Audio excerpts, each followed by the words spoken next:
Hi people, it's me, Anja, my pronouns all she and her, and welcome back to my channel for a new Recent Reads video. The first book on this list is called The Devils We Know. This book is a YA historical fantasy sequel, and it's set in the 1840s, and I really enjoyed it so much. Like, I think this duology is so excellent and so well done. I love the magical world building. I love these characters. I love the found family. I love the queer representation. Two of the three main characters are sapphic, and then the third one is transgender. And I think this book in the 1840s setting is so well done, and it's so good.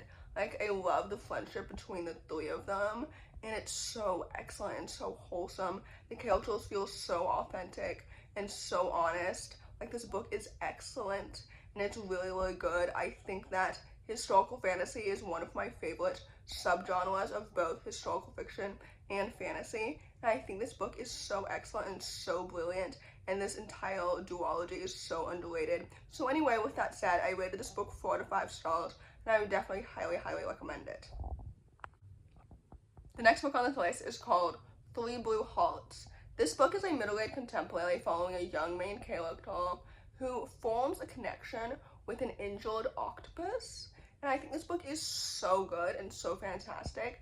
I've read both of Lynne Kelly's books in the past, and I love how her books truly always center, from what I understand anyway, on a connection and a relationship between a main character and an animal, because I love animals so much. I think they're so cute and so adorable, and octopi are no exception. Like, I love marine biology. If I was truly interested in science and like understood that much better, I think that in another life I would have become a marine biologist or something. I don't know. Anyway, I thought this book was so good and so well done. The characters are so wholesome and so awesome, and I loved his relationship with his dad and his mom and how that grew over time, and his new friendships and everything. Like, the plot is so good. I love the pacing and the writing and the world building and everything so much. This book is truly excellent and it's really brilliant. So anyway, with that said, I rated this book 4 to 5 stars, and I would definitely highly recommend it. The next book on this list is called Posture Girls. This book is a middle-aged contemporary following two sapphic main characters who are also both neurodivergent. One of them is autistic and the other one has ADHD. But anyway, basically they fall in love, and their parents are rival, like, business pasta restaurant owners. And frankly, I think that their parents' rivalry was not as strong as it really could be, and maybe that's the point, that it was all very silly to me.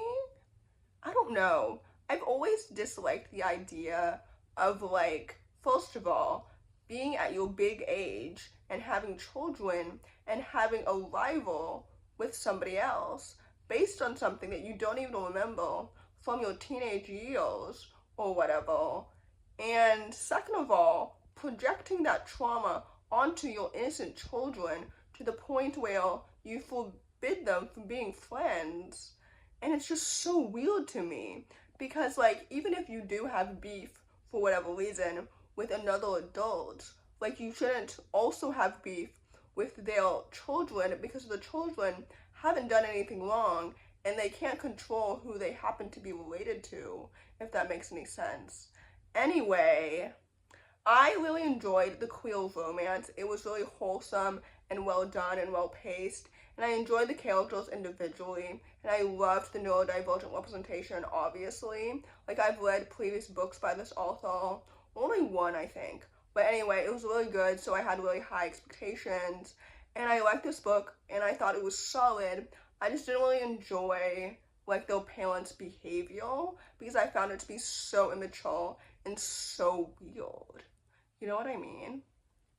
So anyway, in conclusion, I rated this book 3 stars, but maybe I should have done proper research, since this book is Romeo and Juliet inspired, and that's the whole point and premise. So anyway, all that to say, take that as you will. The next book on this list is called Maeve Mulvaney Has Had Enough, which is a middle-grade contemporary following a young main character who starts a new club at her new school to combat bullying, sexism, and body shaming. I think this book is so good and so fantastic. First of all, I related immediately to Maeve as someone who was always told when I was younger, and honestly still now, that I'm too sensitive, whatever that means. Second of all, I have not read a book featuring a plus-size main character in such a long time, and I loved this book so much. I loved the characters, I loved her friendships, I loved like her relationship with her brother and her parents and everything. I also loved the fact that Maeve is also queer and identifies as bisexual, and this is one of those rare cases where her sexuality is not the center of this book. And I think everything about this book was so good and so fantastic. I also loved moments where Maeve's privilege was called out, because I think that that is also incredibly important. I loved the writing and the pacing and the club and everything about this book. It's so good and it's so fantastic. I think that more books like this should be accessible to everyone, especially young men who might venture into areas of toxic masculinity like her brother does. Anyway, all that to say, I rated this book 4 out of 5 stars, and I would definitely highly recommend it. The last book on this list, and definitely not the least, is called The Delta Codex. This book is a middle-aged science fiction dystopian following a young main character who breaks her vow of silence to save another child, embarking on a journey of uncovering a conspiracy about the way that she was brought up and her world in general, which I think is so important.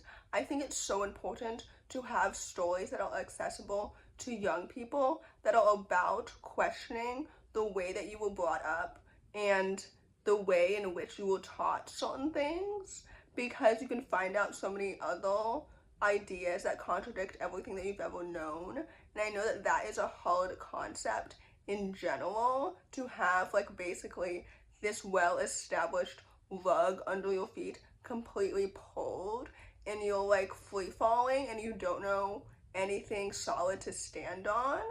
But I think it's so important because you find like new things and new dynamics and possibly new possibilities about yourself that are so important that you never would have uncovered otherwise.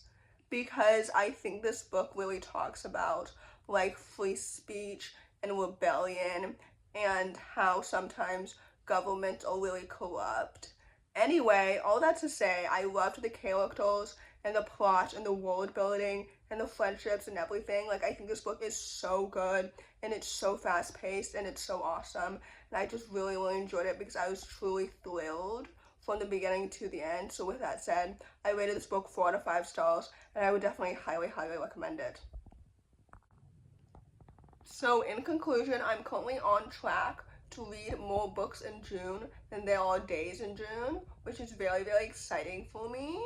And I still haven't figured out my mid-year book tag, and honestly at this point, I don't know if I actually want to film it, or if I just want to film it because I think that people are expecting it, since it's such an annual classic tradition on BookTube. But it's also a classic tradition on BookTube to not read diversely intentionally. So maybe I'm not a classic booktuber in general already. Anyway, in conclusion, if you enjoyed this video, please don't hesitate to give it a big thumbs up. Comment down below the butterfly emoji if you made it all the way to the end of the video. Thanks for watching. Subscribe to my channel if you're new, and I'll see you in my next video.